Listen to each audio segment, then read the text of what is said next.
The fidget spinner has taken the world by storm. It is the toy that is distracting children from screens and giving them a very different play experience. So this morning, we chat to our creative parenting expert and toy judge this morning, Nikki Bush, about this craze and whether it has any educational value or value at all, and how long is it going to stick around? Nikki, very cool discussion this morning, and I'm so glad we are broaching it because not just children, but the world has literally been taken by storm here. What are fidget spinners? Why do you think they have gained the kind of popularity that they have? Well, I've got a whole selection of different fidget spinners here this morning, Graham, and I mean, I just sit here and I fiddle with them, you know. For me, I just fiddle with them. But what kids are doing is, these are a challenge. They're intriguing, they're fascinating, they want to master them. So what is a fidget spinner? And I think you can see from the selection I've got here, you can have some inexpensive plastic ones, and then we've got some real designer kind of metal jobs here. And some of these are more weighted on the outside, like this is my favorite one, actually. And there's a bearing in the middle, so it can be two-pronged, three-pronged, all sorts of sizes, but generally smaller than the palm of the hand. There's a huge amount of fine motor coordination, spatial planning and problem solving going on here, but they get these spinners spinning, and they throw them from hand to hand, and they keep spinning. They throw them up in the air, they catch them, they keep spinning. They you know, move them around their body. These are new skills for the human being. Yeah, they are actually being incredibly athletic with a fine motor coordination object. You know, the name itself says a lot, fidget spinner. Yes. Was this intended to be that, to kind of be something that you can fidget with, to concentrate harder? What is the educational value? You've mentioned the fine motor skills, but is there a deeper impact, do you think? Well, apparently, the original designs were created about 5 or 6 years ago and never taken to market. And the original idea about these objects was that they would be very good for autistic children, people with anxiety disorders or ADD.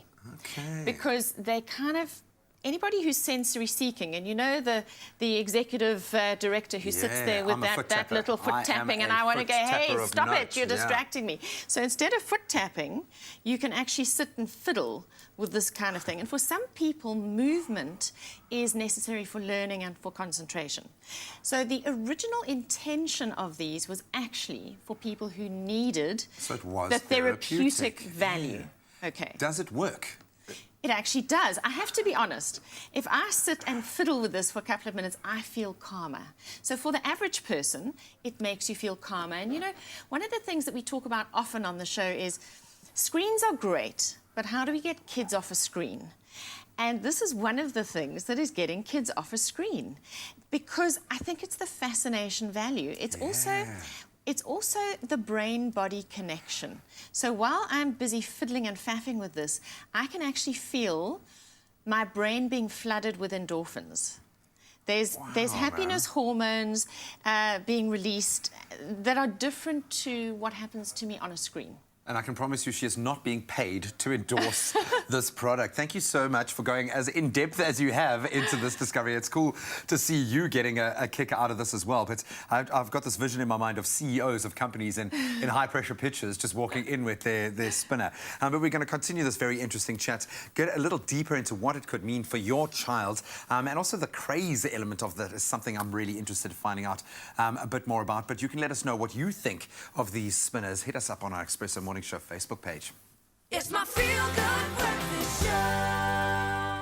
So earlier this morning, we started broaching the subject fidget spinners, why they've become such a massive craze, and now learning more about their therapeutic and educational and fine motor skill value. And I can see you're a convert. Nikki Bush, our creative parenting expert, is loving especially your particular one there.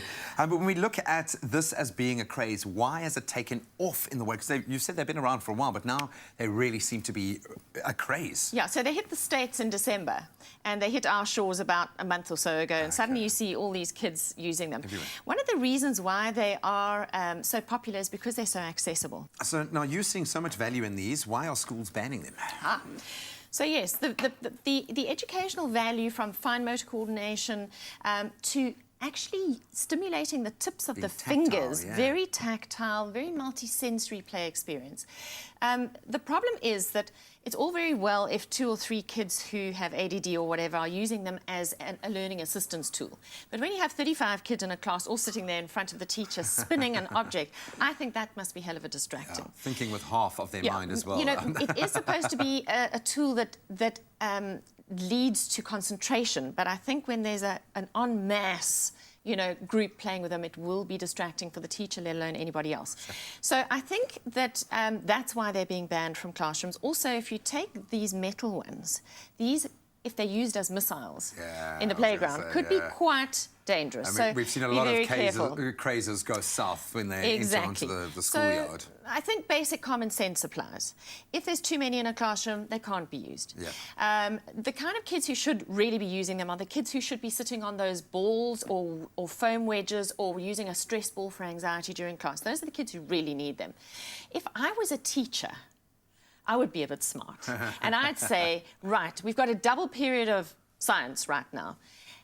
When we hit the middle, then we're going to take them out, and for 2 minutes we can wake up our brains and we can have a little competition or something, and then we're packing them away. And then just the same as in the classroom at home, we also need some boundaries. I wouldn't have these at my dinner table. You also need to teach children when it's appropriate to take them out. So places of worship, no. In restaurants where it might be distracting to other people, no. If it's not a child-friendly restaurant. Sure, so, you know, just use some basic common sense. And I love the fact that it can be used as a practical tool. So rather be proactive, rather than just banning, like you've added, be commonsensical about it and use them as a positive learning aid. Use them to engage your child. Yes, and the other thing is, if you actually start Googling, like, fidget spinners and maths, teachers are actually starting to create games using fidget spinners and numbers. So, you know, there's a lot to be said. I just think there's a lot of educational value, a lot of therapeutic value, and a lot of fun.